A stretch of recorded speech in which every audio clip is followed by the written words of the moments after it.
Μας ακούει. Hello everyone, welcome.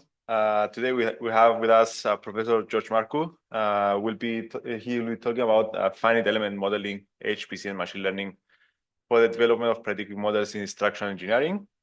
And Professor George Marcu received his PhD degree at the National Technical University of Athens in Greece.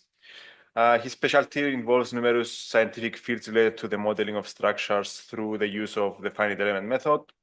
His recent research work addresses the modeling of composite structures under seismic loading conditions, soil structure, interaction problems, assessment of retrofitted structures, smart monitoring of structures, and the use of machine learning algorithms for solving engineering problems. Professor Marcu is also using high-performance computing in the development of predictive models through machine learning algorithms, and he's currently a faculty member at the Cyprus University of Technology in the Department of Civil Engineering and Geomatics, and he's also a research associate at the University of Pretoria, South Africa.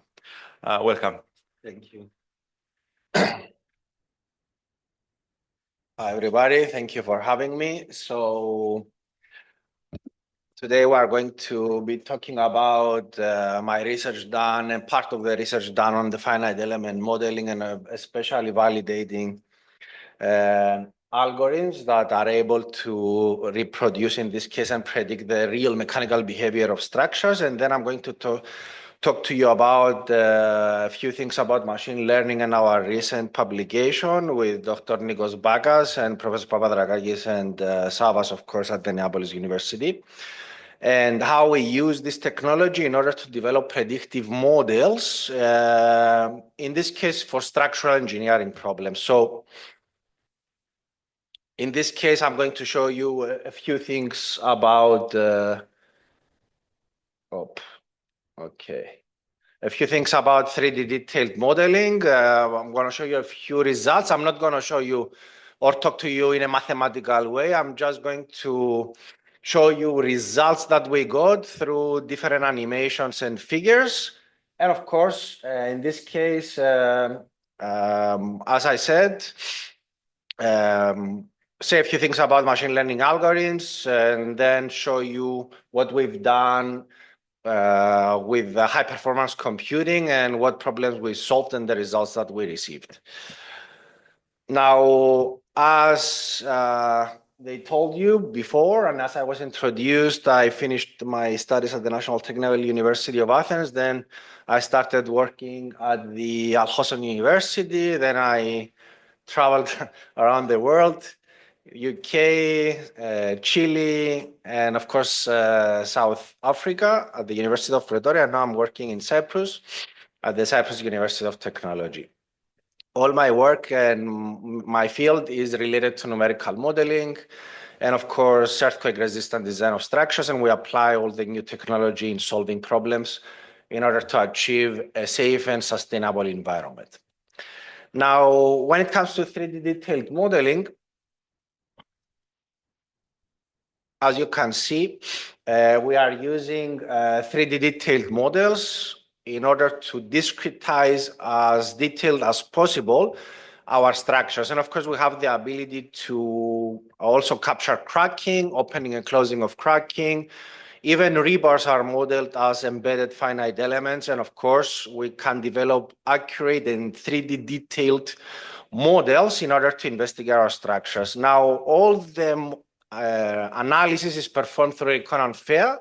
Recon and Fair is a research software that I started developing during my PhD work, and we are still developing it. And now Recon and Fair has the ability also to run on Cyclone, on Meluxina, and Lumi, high-performance computers that are found here in Europe. And of course, in order to make sure that our software has the ability to reproduce accurately the real mechanical response of structures, we use different experiments like this 4-story reinforced concrete building. And as you can see here, this is the finite element model that was developed in order to discretize and analyze the structure, which was tested in Italy. This is a 4-story building and it has a 12 meters height. So this is a real scale structure.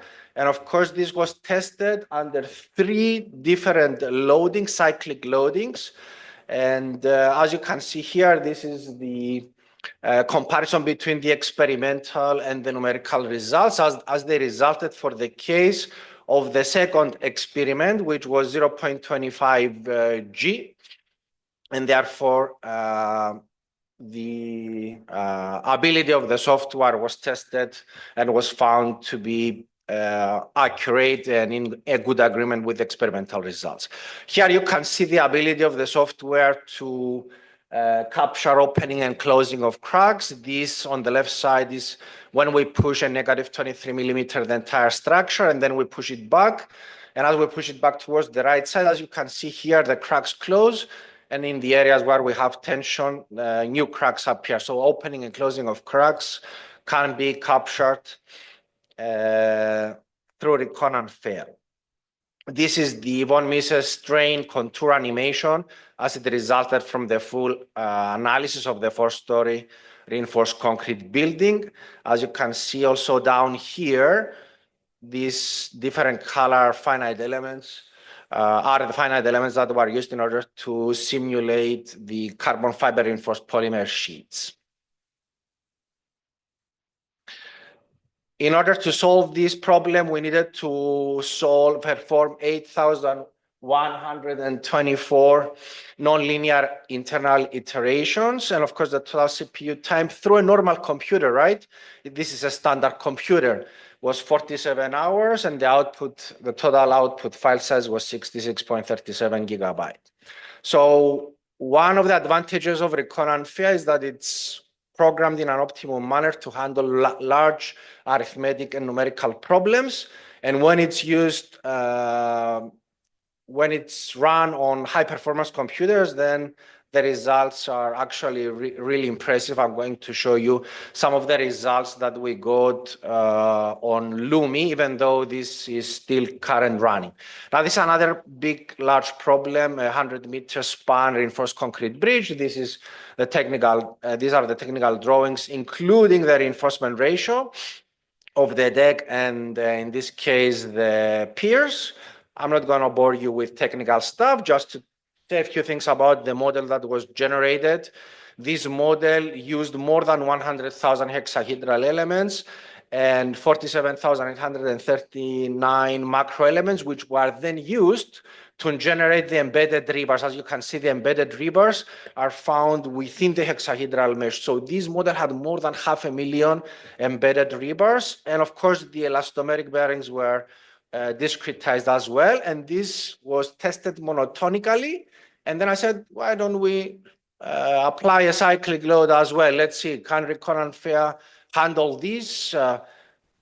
Tens of thousands cracks open and close. Of course, this is highly nonlinear, right? So this is the animation as it was resulted from the nonlinear cyclic analysis. Here you see the normalized applied displacement. Of course, here the derived hysteretic loops as they were obtained from the actual numerical modeling. Definitely, these are very difficult problems, and as I said, numerically wise, very unstable, and this is one of the advantages of recon and fail, that it can handle this type of problems. And believe it or not, this was solved through the use of a standard computer that has 64 GB of RAM. So we didn't even need to use, in this case, a high-performance computer. One of my favorite experiments here, validations, was the Toronto beam, which was tested. This has 19 meters span and 4 meters height. So this is a massive beam. So what you are looking at here, other than the glitching a bit, computer here is not doing us a favor, but it's okay.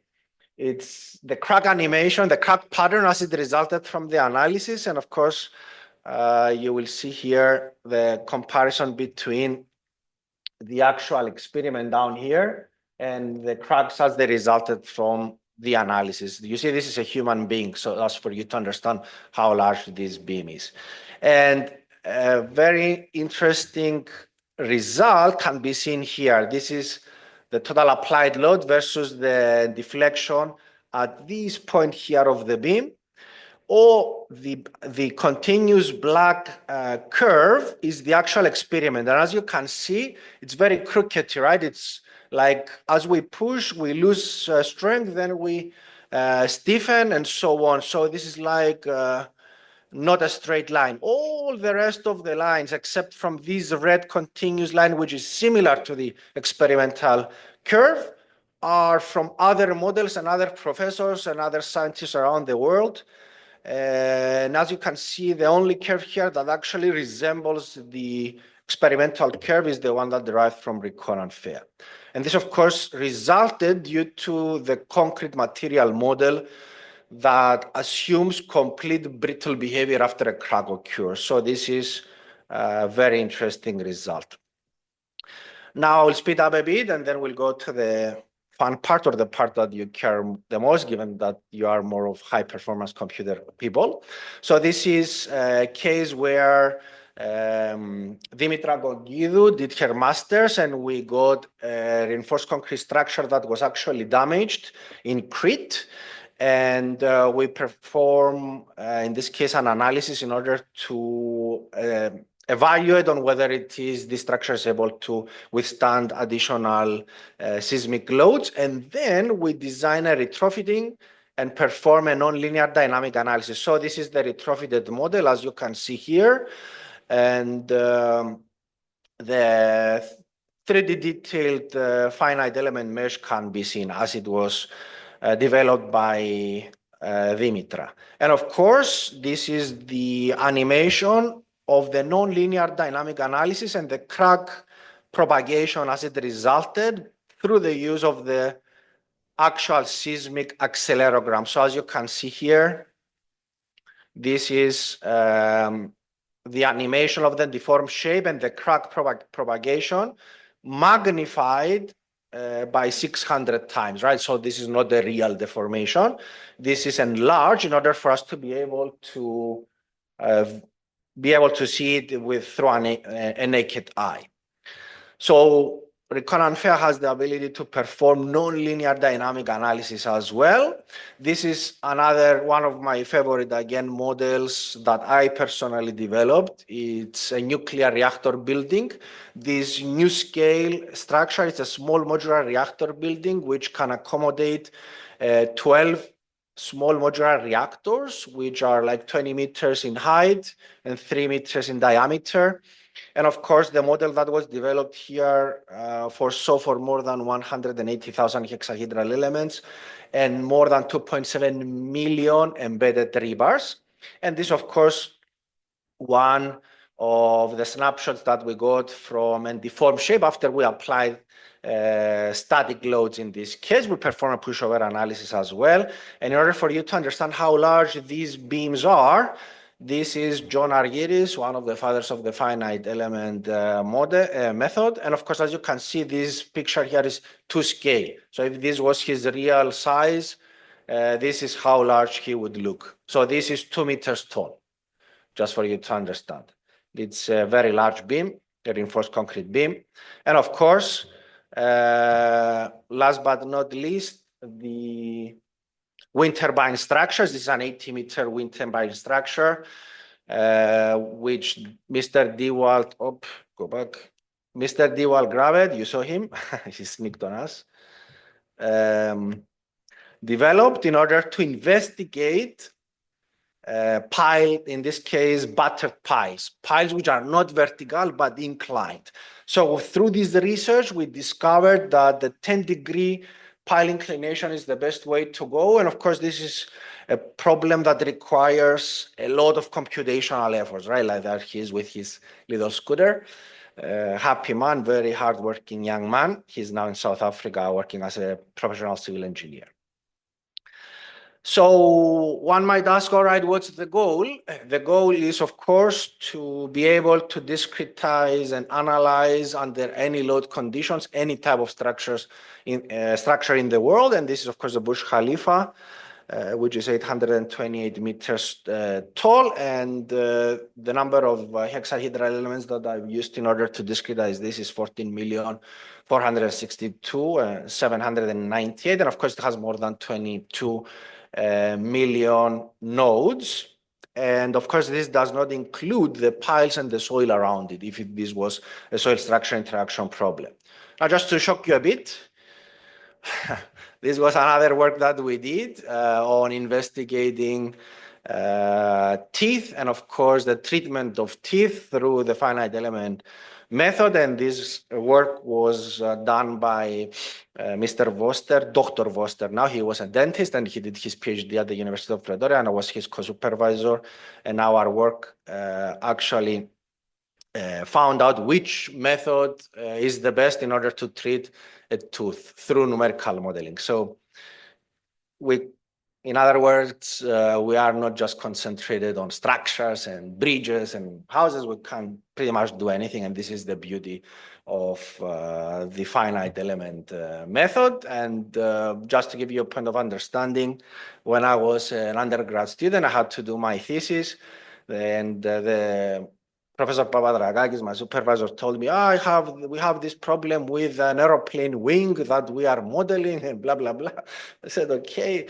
And we got the first publications there after I developed the orthosemi-torsional spring analogy method, which was used in order to update the fluid mesh that was simulating the wind around the Agard wing, where that was oscillating, right? So this is an aviation problem. So definitely it's very interesting. Now, when we came back and we said, all right, let's go back to civil engineering stuff, because I had to do my PhD and then we had to decide what to do. We said, let's go back to reinforced concrete modeling. And then I said, all right, I don't want to solve just the beam. I want to solve entire structures. What do?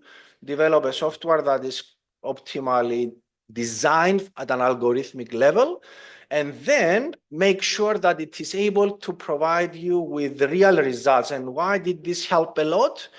By the way, these are a few of the many research work published on recon and fail validation. This is for reinforced concrete structure, and this is for modal analysis and soil structure interaction. I'm not going to read them to you. They are just there for your information. And therefore, after we were able to validate that the software has the ability to actually replace, in this case, experiments in reinforced concrete structures, beams, columns, shear walls, and even entire structures, then eventually we use that to generate data sets. And after generating data sets, we use machine learning algorithms in order to develop predictive models, which is what I'm going to show you now. So we all know that using machine learning algorithms to develop models and connect the dots is something that we do a lot, especially in engineering, but not only in engineering. We've seen now, let's say, Optimus,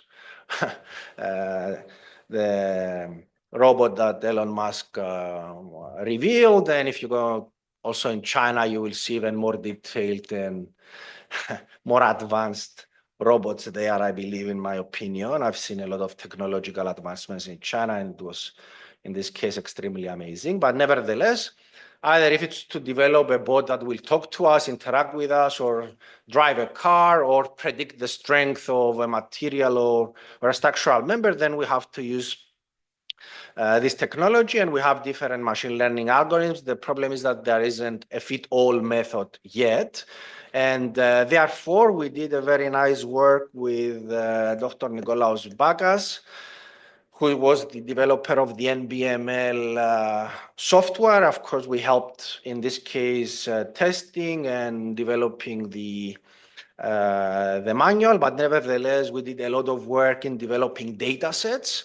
And of course, this software has the ability to automatically just get the data set, run it through different machine learning algorithms by using a standard PC or a high performance computer. I'm going to show you some results there as well that we got from using Cyclone.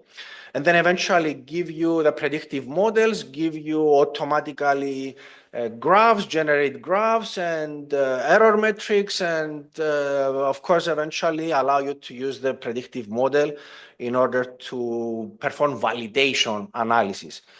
For somebody that is interested, by the way, to get that and more, like in this case, the machine intelligence research and engineering company in Greece, they have the AutoML, which not only allows you to use the algorithms, in this case, the machine learning algorithms to perform the analysis, but it's AI powered reporting, can take all the results, generate an automated report, and then through AI again, also comment on each and every graph, which is of course very useful, especially for somebody who is just starting with this technology. So in NBML, in this case, software, we have the polynomial regression with hyperparameter tuning that was published, of course, in computational mechanics early this year. So this, as you can see, this is the polynomial feature selection algorithms that was found to be optimal, and it was tested, and of course it was superior than others found in the international literature.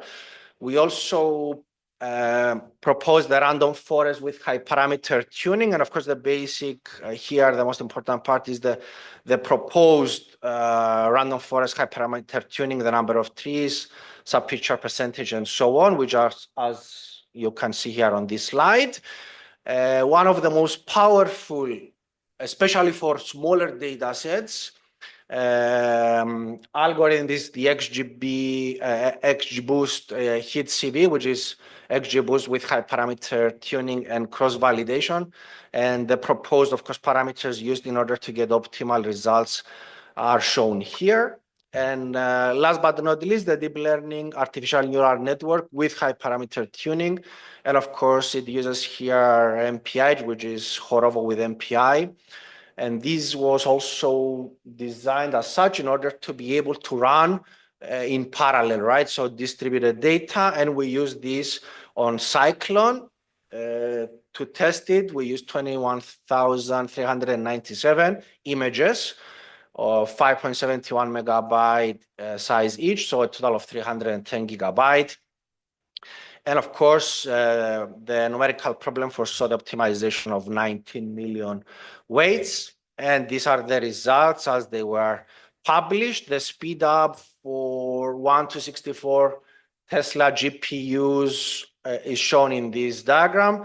And of course, the scalability here that we got was when we used 64 Tesla GPUs was 28.77. This is for training through AI and machine learning algorithms. And of course, this is rather impressive given the fact that when we did that, people were struggling to go parallel when it came to train on a single data set and distribute. So Dr. Nikolaos Bagas did an extremely good job in this regard. And again, your Cyclone here, the Cyprus Institute, was used in order to get these results.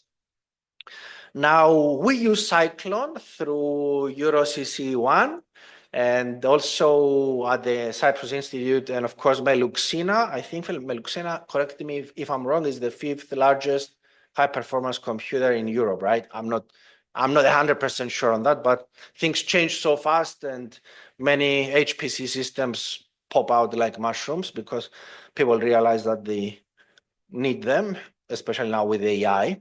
So what we did with Ms. van der Westhuizen, actually at the University of Pretoria, we used Recon and FAIR in order to develop 49,154 numerical models, and we analyzed them through the use, of course, in this case of this diagram, through the use of Cyclone. And this is the flow chart of the process for running and collecting the finite element analysis data through the use of the HPC, Cyclone HPC. This is the largest model that was analyzed on the left side without soil structure interaction. So the problem that we were solving was calculating the fundamental period of steel structures. So this is very important, especially when we are calculating the expected seismic loads and other features of the structure. So the goal here was to develop a predictive model that will not use a very simplistic and inaccurate equation that is found in Eurocode, in Eurocode 3, but develop our own more advanced predictive model that will also take into account the soil, in this case, effect. Soil makes things softer and more flexible. Instead of fixing the base, we take that into account, and therefore the fundamental period and the natural frequencies of the structure change as well. So this is the larger model that was analyzed, and it had a total of 4.33 times 10 to the power of 9 degrees of freedom, which is a big number, right? Imagine like the stiffness matrix had a size of 18.75 times 10 to the power of 18 elements. And that was one of the 47,154 models that we developed. Of course, not all models were that big. Smaller models were running much faster, and we were able to solve them much faster. But nevertheless, we're talking about large numbers that in order for us to do that with a normal computer, we will need months. The total output size was 10 terabyte. And of course, we were able to get 400,000 CPU hours, and we were able actually to utilize them all in order to get that lovely data set. And I'm not going to say a lot of things here.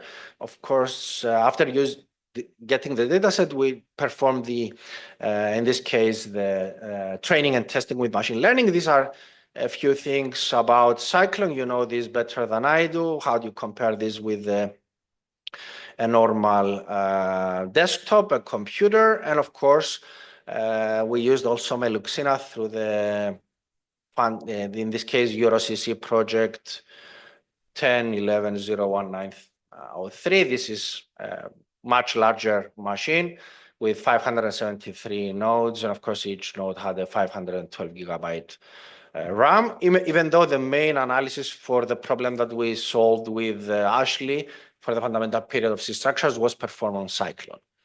Now, after we got the data set of 98,308 steel structure fundamental periods, right, we ran it with the polyreg, in this case, the polynomial regression. We got some results. We weren't very happy with them in this case. So we use XGB boost hit CV, and we got a correlation of 99.99% and a MAB of 0.5%, which is practically zero, right? So this is, as we say, almost a perfect model. And imagine to get these results by using a data set which is like almost 100,000 data points. This is the results from a standard artificial neural network. Again, we get very good results.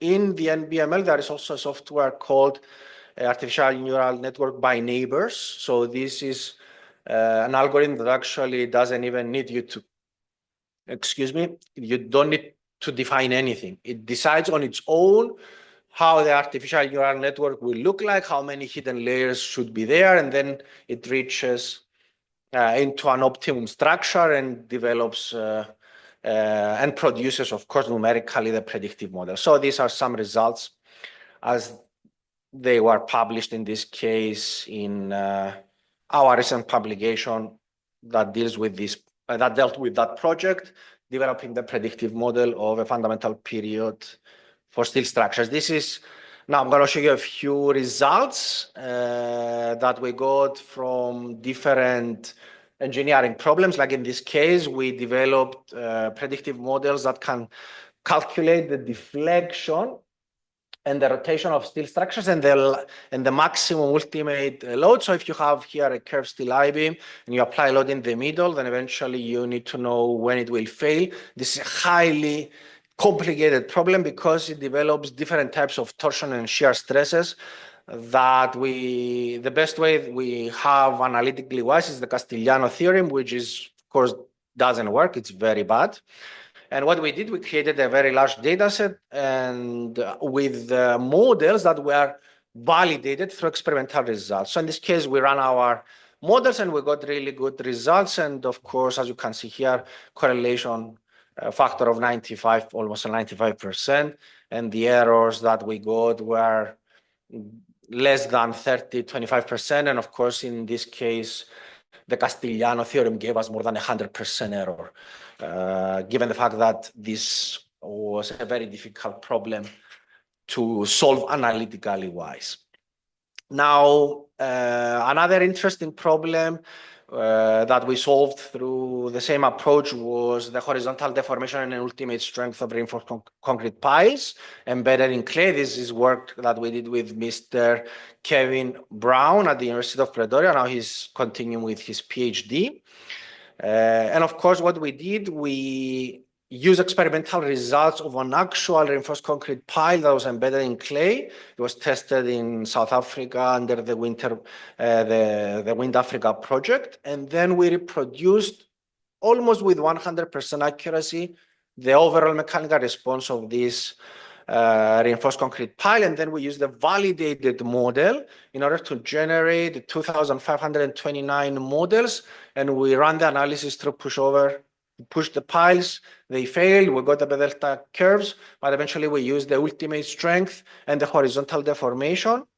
And as you can see here, we trained on this data set, and we were able to predict the horizontal displacement for a load half of the maximum load, and of course predict the full horizontal maximum load that is needed to be applied and the maximum corresponding horizontal displacement. So the red curve is the actual P delta curve that is predicted from the model that we developed, and the crookedy black line is the experimental curve that was recorded on the side on the real reinforced concrete pile.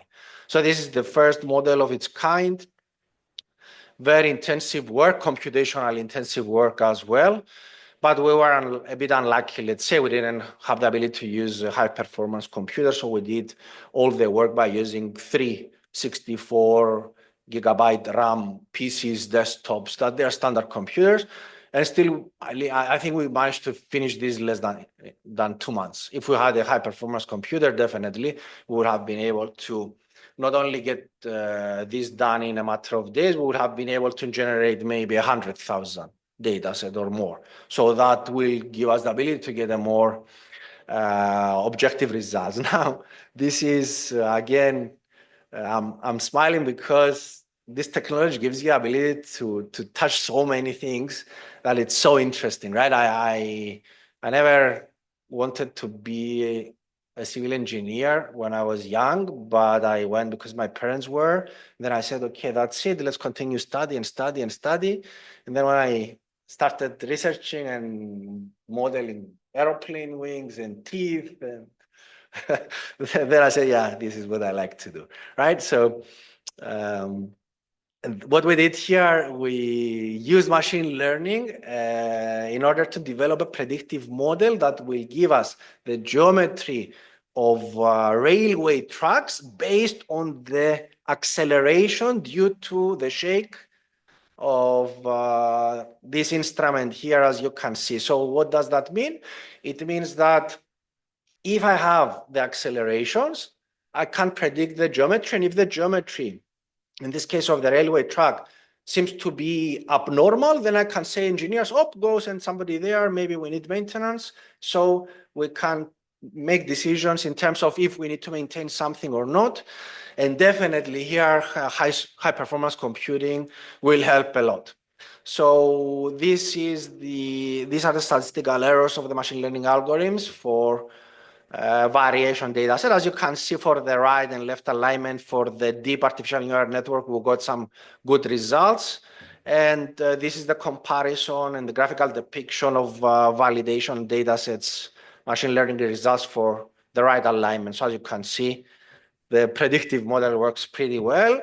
This was a work that we sent initially at the South African Transportation Conference there in 2024, and we got the award, the first prize. This is Mr. Hume. And of course, my colleague and the head of department at the University of Pretoria, Prof. Hannes Grab. And definitely, this is a work that we would like to continue. Now, again, very exciting project. We got this Euro HPC development access call, and they gave us 4 million CPU hours. And the goal here is to perform more than 20 million pushover analysis with recon and FAIR through Lumi, of course, and then use this in order, in this case, to develop a predictive model that will actually calculate the entire delta curve and not just a point. So the idea here is to get the reinforced concrete models, perform the pushover analysis, and then get the data set and use AI in order to predict the delta curves as it's shown here. I was thinking about showing or not showing some of the results, but since I was honored to get the invitation, I decided to show you a few things about what we are doing on Lumi. This is actually the flow chart, which is written on Python code and running on Lumi, developing the input files, getting Reconan, running the analysis, and eventually gathering the output results. So far, we managed to get results of 800 to 4,000 per minute for a single scheduled job. What we do, we have a base which is more than 1,000 models, and each and every model, a real structure, reinforced concrete structure, like this one here on the lower right area. And then we perform a pushover analysis, and each and every of that base structure, we run a combination of different reinforcement, ratio, material properties, and so on and so on. And we run it around 20 to 30,000 times each base model. So if you have 1,000 base models and 20,000 nonlinear pushover analysis is performed for each and every one of them, this 20 million per delta curves, right? We're just seeing that like that. But what is interesting here is to create that model, a model like this, just to develop it, you might need an hour or so. And then if it's a normal computer, you might need a few minutes to get the results and then get the delta curve. So through the flow, as you can see through a Python code, this procedure was automated. And the only thing that we do is just send the base model. The Python code gets the base model. It has, of course, the combinations generated. And the input file is text. It goes there and says, now in this model, use this Young modulus of elasticity. For the columns, use this reinforcement ratio, and it modifies on the go the input file. It copy pastes the new file in a folder. So this is done 20,000 times. Reconan runs the analysis really fast. Small models like the initial small models were running, maybe we could solve around 4,000 per minute. And the larger models, we needed more time. So definitely, we're talking about a very large number of analyses every day. So far, the main restriction that we had was the number of files that we're allowed to handle, like it's 2 million on Lumi. So we could not just send them all 1,000 models and run them at the same time, even though the machine would have the ability to do that, no problems, and definitely no doubts there. But in this case, if one model, let's say if we are going to run 20 million models and each model requires 4 files, then this means like 80 million files, right? So automatically we weren't able to do that. So thus far we solved a little bit more than 10 million models, 10 million nonlinear analysis. And hopefully Mr. Duan, which is working in this case with the Lumi high performance computer, will successfully finish the entire group of files that we scheduled to analyze through pushover analysis. Now, some future research that includes high performance computers, definitely. The idea of developing additional data sets, and the largest data sets in the world, is now, of course, feasible and viable, and of course use that in order to perform deep learning. One might say, how do you know that the predictive model that you created can predict actual real behavior of beams, let's say, right? So we had another project on reinforced concrete beams without stirrups, and the entire data set was generated through recon and fair. The training on the machine learning algorithms was performed entirely on a data set that was digitally generated. And then we got the predictive model and used the real experimental results that were found in the international literature. And the model was able to give us better results than Eurocode and the American code, which are codes that are developed, I don't know, especially the American code, the last 100 years, right? So imagine this is the power of not only numerical modeling, but also machine learning. So in this case, definitely the use of CPU hours on high performance computers is something that we're looking for. And the use of high performance computer for modeling large finite elements like the one that I showed you, the Burj Khalifa, is something that we are also looking for, especially the case where we use HPC to run large models, which include the soil. When we have the soil, then definitely the numerical demand is much larger. And in this case, developing parallel solvers, finite element solvers here, and incorporating them in recurrent phase, one of our main goals. And last but not least, definitely, or either combine basic finite element method with data-driven machine learning models, in this case to improve accuracy and the computational efficiency when we perform the analysis and the investigation of the mechanical response of different types of structures. And of course, also develop machine learning-based surrogate models that mimic detailed structural responses, enabling rapid yet robust predictions. So these are three areas definitely that can benefit a lot from high performance computer. Of course, many other problems can be investigated in this regard. We are organizing also a mini symposium, which is called Artificial Intelligence and Machine Learning in Design and Assessment of Structures. On the 15th of December is the deadline for abstract submission. But nevertheless, if anyone has something to submit and you are going to be delaying, let's say, a couple of weeks, we can definitely accept it. I'm sure Professor Papadrakakis will not have any objections. We all know how everyone is super stressed and overloaded. But definitely, if anyone would like to participate in this mini symposium, we would love to have you.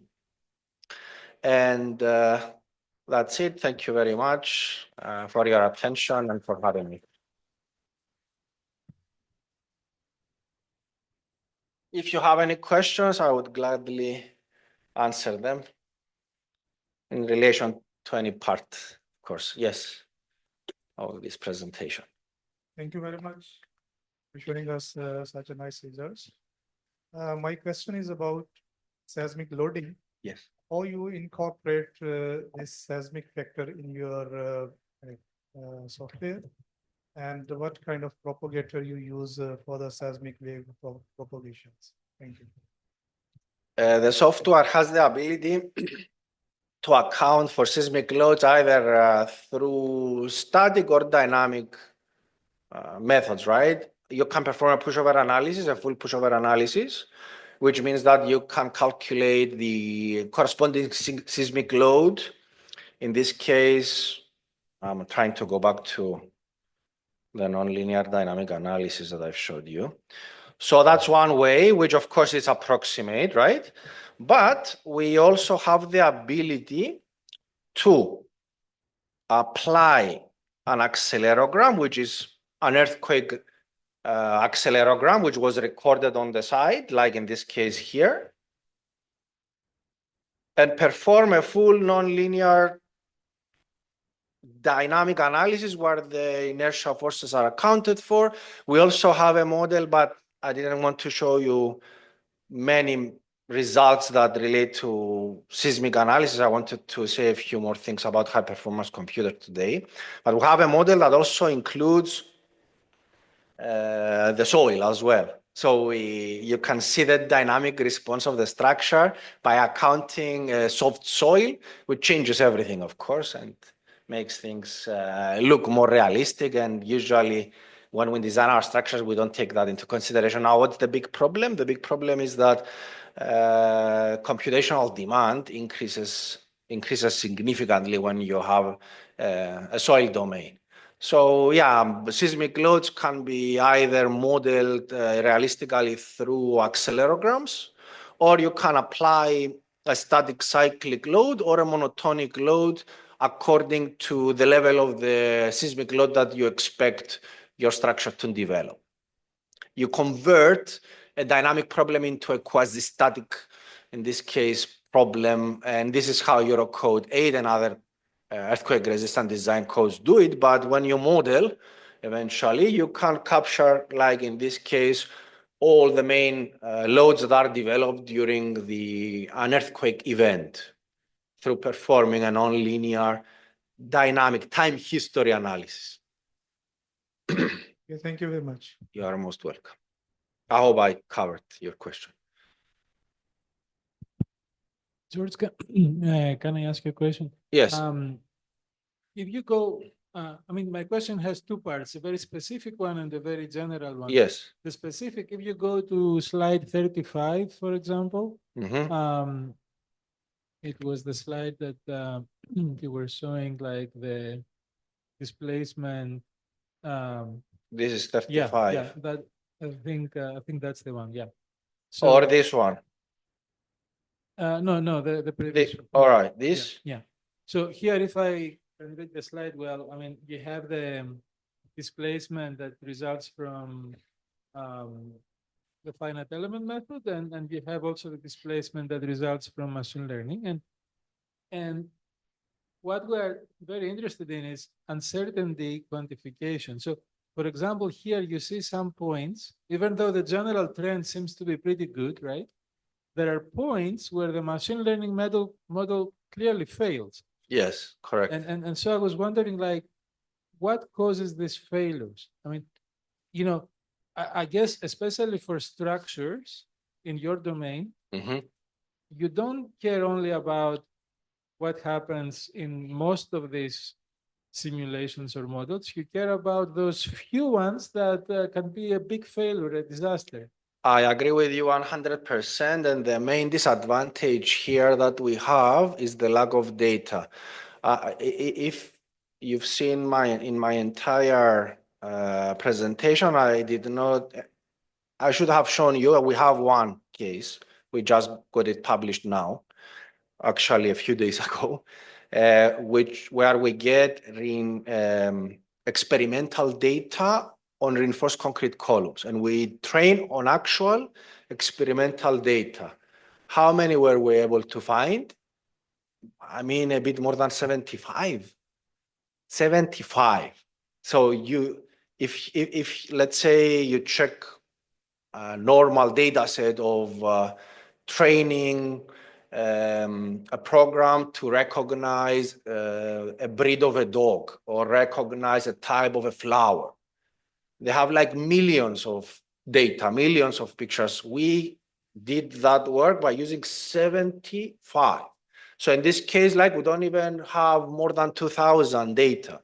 So if we had the ability to generate and develop large data sets, like the one that was 100,000, 98,308, and we got a 99.99% correlation and 0.5 MAPE, then definitely I would say here that our huge and main disadvantages, especially in the civil engineering area, is the lack of data sets. That's why I thought like in 2018, I remember like it was yesterday, I called Nikos and I go to him, Nico, what about this idea? If I generate a data set by using recon unfair, and then we train on that, and then we validate with the very few data that we have.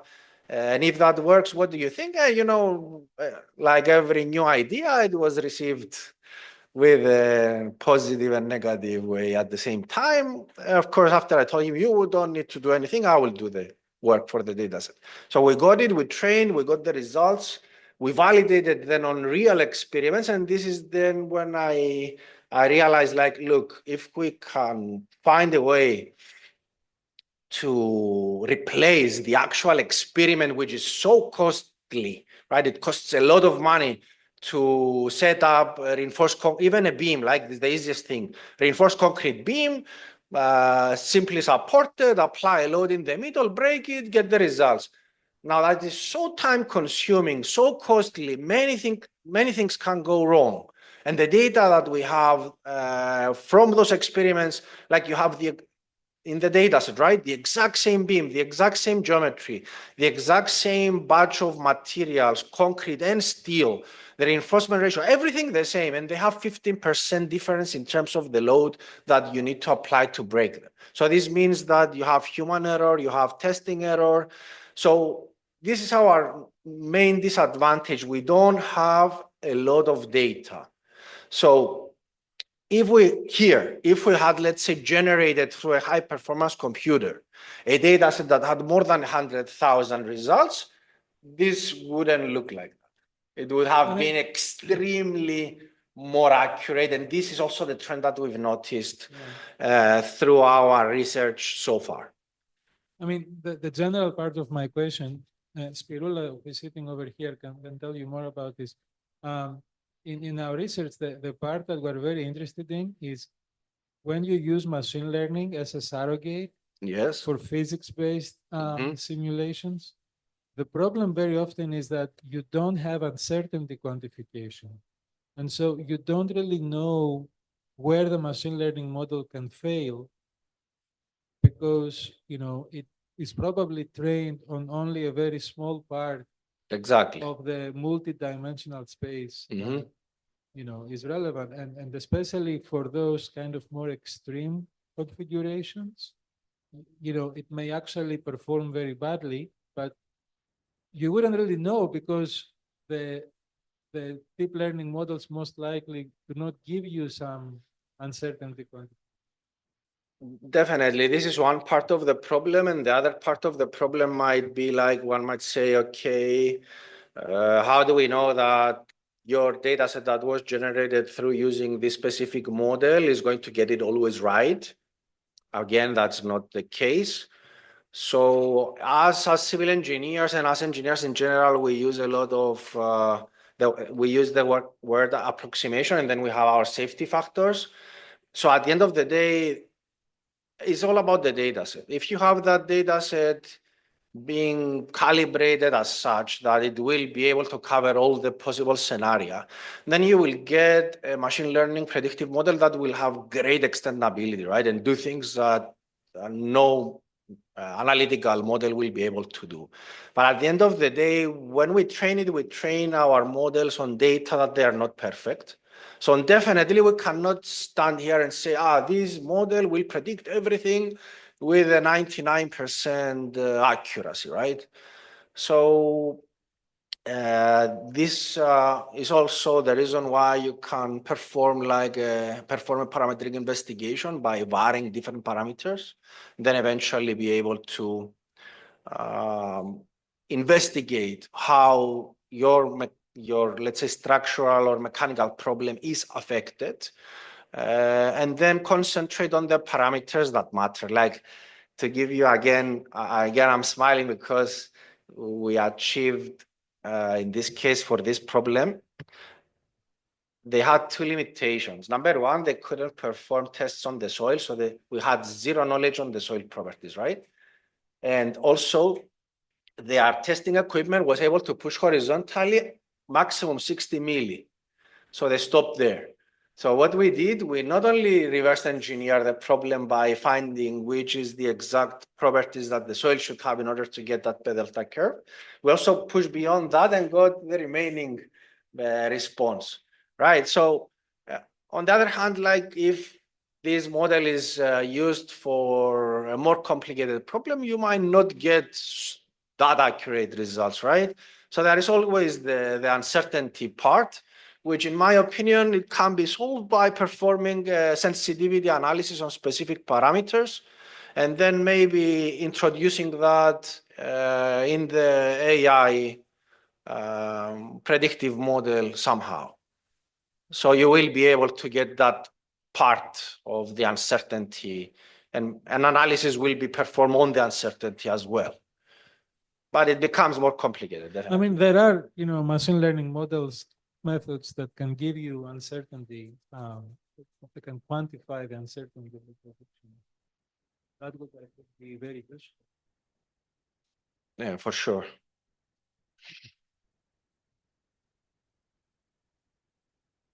So many things to be done, but so little time. Okay. Can I ask my last question? Yes, of course.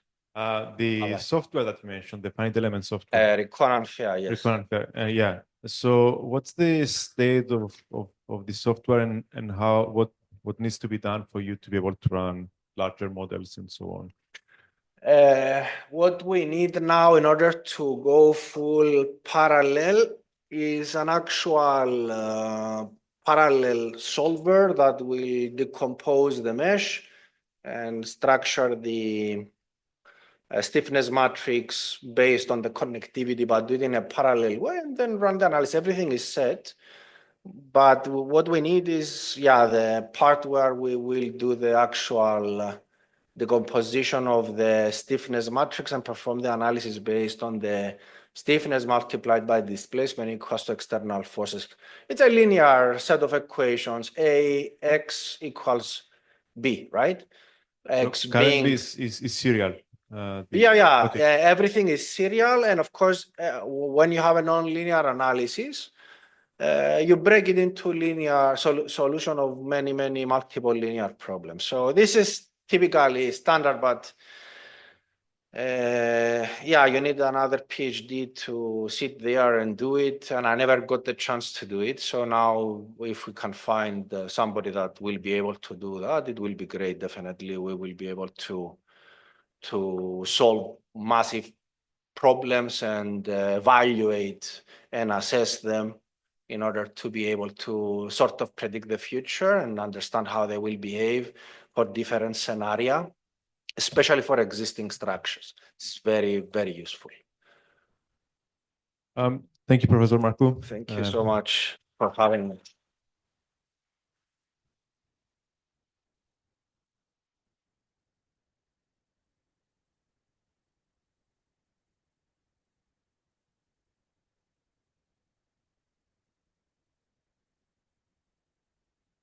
And thank you for those that joined us online. Thank you. Should I stop the sharing or? I mean,